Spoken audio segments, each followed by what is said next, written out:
সাজিয়ে গুছিয়ে সবকিছু গোছগাছ করে যদি রান্না করেন তাহলে কিন্তু রান্নাটা খুব তাড়াতাড়ি হয়ে যায়। আর হাতে মাখানো গরুর মাংস তো আমার কাছে খুবই ভালো লাগে। আসসালামু আলাইকুম, আমি খাদিজা আক্তার শাওন বলছি ঢাকা থেকে।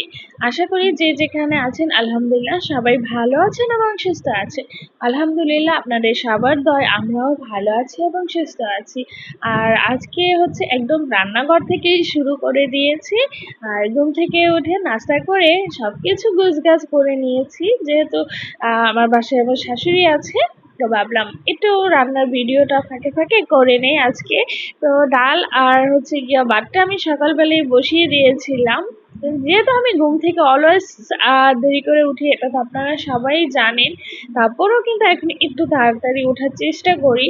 তো ডালটা হয়ে গিয়েছে, আর হচ্ছে চিচিঙ্গা বলি আমরা, আপনারা কি বলেন সেটা আমাকে জানাবেন।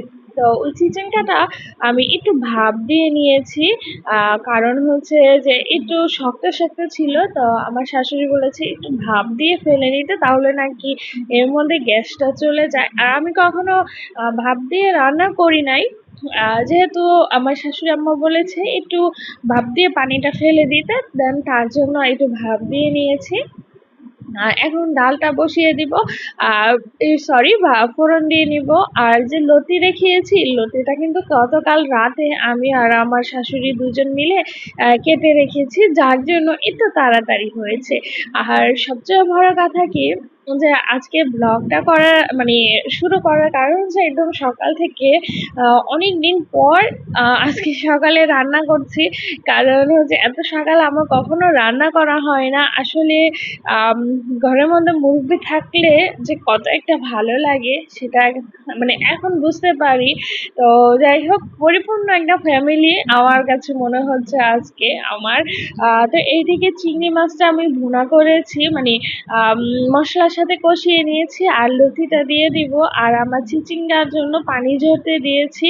আচ্ছা, আমি কিন্তু লতি রান্না করি কিন্তু কখনো পানি দেই না। আর এই ফুল রান্নাটা কিন্তু আমি আমার শাশুড়ির কাছ থেকে শিখেছি।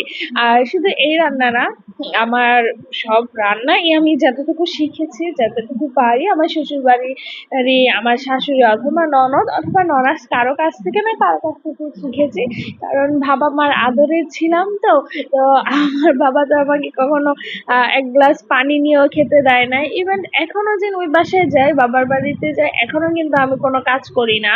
তো রান্নার ফাঁকে ফাঁকে ঘরের কাজগুলো তো টুকিটাকি করে নিতে হবে। তো সবার আগে গাছে পানি দিয়ে নিচ্ছি, কারণ এই গাছগুলো বারান্দায় না থাকলে আমার একদমই ভালো লাগে না। তো বারান্দায় মধ্যে পানি দিয়ে এসে আবার হচ্ছে একটু রান্নাঘরের আহ লতিটা একটু উল্টিয়ে দিচ্ছি, যেহেতু অনেকটাই ছিল। তো ভাবলাম যে একটু উল্টিয়ে দেই, যেহেতু লবণ আর মশলাগুলো মিক্স হবে না। তো এইদিকে আবার হচ্ছে গিয়া একটু চা খাবো। তো আগে যারা দাদুকে মানে আমার শাশুড়িকে জিজ্ঞেস করলাম, তো 12টার দিকে তো একটু চা খেতেই হয় যদি সকালে উঠি। তো আম্মুকে আবার একটু গরম মানে দুধ চা দিব, আর আমি আবার একটু গ্রিন চা নিব।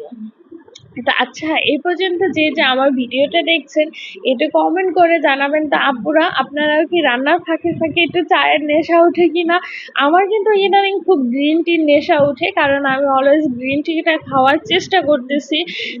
আর ওই যে ওইদিকে কিন্তু চিচিঙ্গাটাও আমার হয়ে গিয়েছে, চিচিঙ্গাটা বসিয়ে দিয়েছি। আর কে কোথা থেকে আমার ভাইয়েরা বোনেরা ব্লগটা দেখছেন একটু কমেন্ট করে জানাবেন।